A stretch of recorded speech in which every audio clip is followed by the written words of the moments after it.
Hey, this is Reverend L with Will You Be Whole? I am doing a video today on why sex and faith. Reverend L, why do you got to talk about sex? Reverend L, why you got to talk about faith or spirituality or Christianity?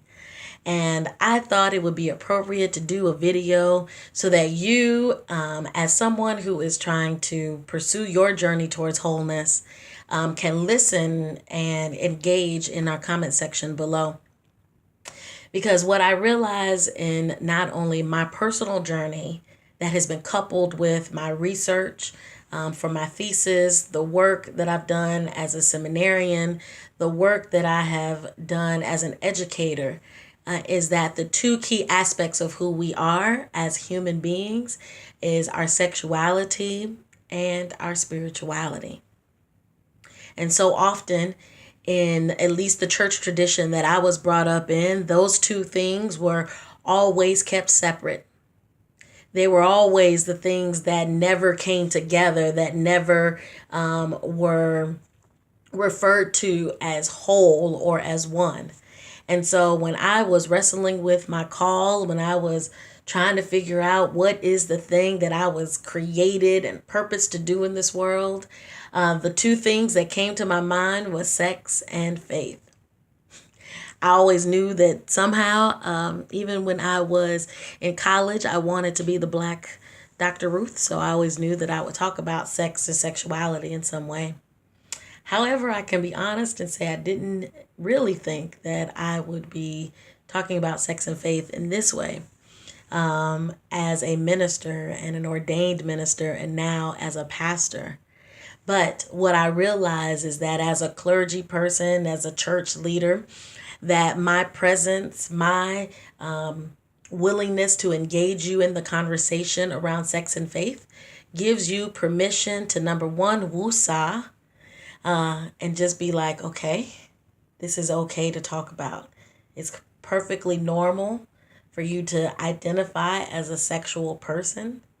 And it is perfectly normal for you to be a committed faith person, to be a Christian or whatever your faith system is, Buddhist or Muslim or spiritual but not religious person, and that the two of those come together.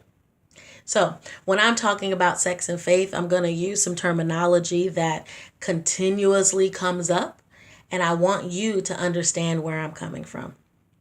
So when you hear me use the words sex and sexuality, I am talking specifically about three things.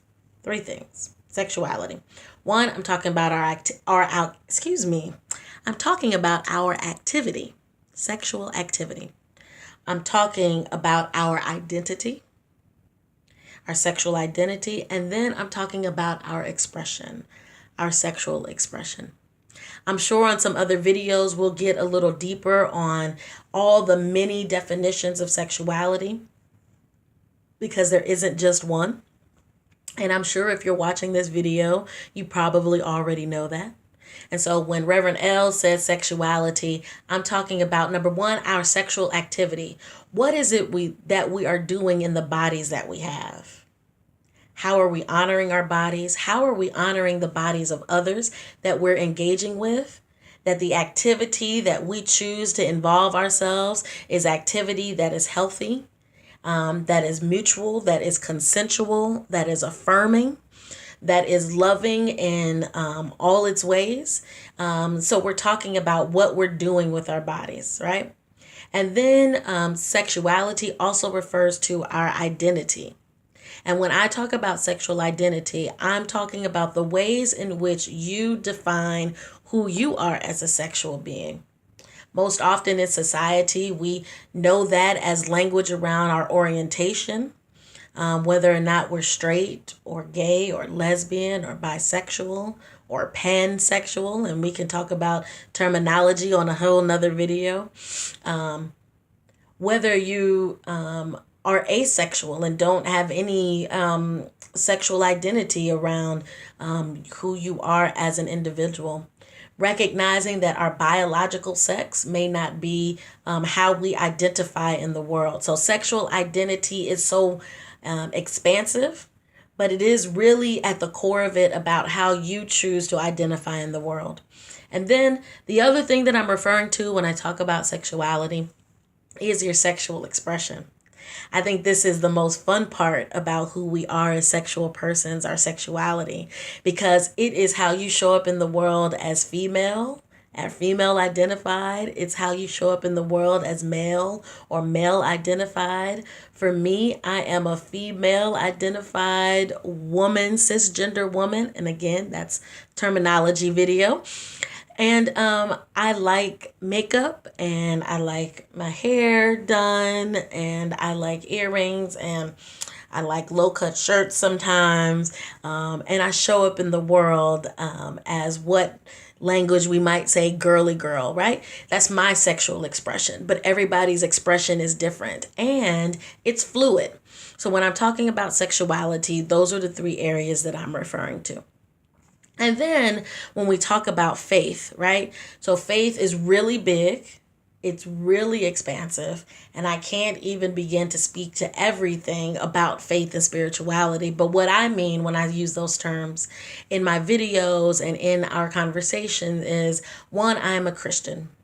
I like to let everybody know that I am a Christian. I'm proudly an ordained Baptist minister. And I will say that Christianity is my connection to spirituality. And so when I use the word spirituality, I'm simply talking about the process that we engage that connects us to something that is greater or higher than us. So for me, Christianity is the avenue through which I connect to God. Now, that may not be the case for you. Your spirituality might be different, and that is okay. I believe that however you connect to the divine, to the universe, to spirit, is what works for you. And so when I'm talking about faith, I'm talking about Christianity, which is a distinct belief system. I'm talking about spirituality, which is the process of connecting to that which is greater than you. And then I'm talking about faith, which is really a system of beliefs that you live by. And sometimes your faith is synonymous with Christianity, or it's synonymous with spirituality. It's all in how you define it. But when Reverend L is talking about it, I want you to know that, yes, I am Christian. And I also want you to know that, yes, I recognize that spirituality takes many forms. So while I would love to be all things to all people, I know that I'm silently Christian and that's where I stand, but I'm also welcoming and affirming and open to engaging spirituality in its broadest sense of the word. Because we're all trying to figure out who we are as sexual persons and who we are as faith persons. So why sex and faith? Why not?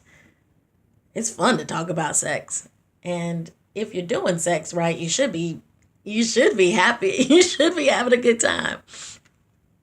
And if you know God and you know the divine, then you know that good things come from God, that God is good, God is love. And so to bring those two things together, what better way for us to pursue wholeness? What better way for us to engage one another in community and in conversation? So join me. Check out some of the other videos here on the YouTube channel. And realize that this is a continual conversation. So I invite you to engage me in the comments below. I invite you to check out willyoubehold.com.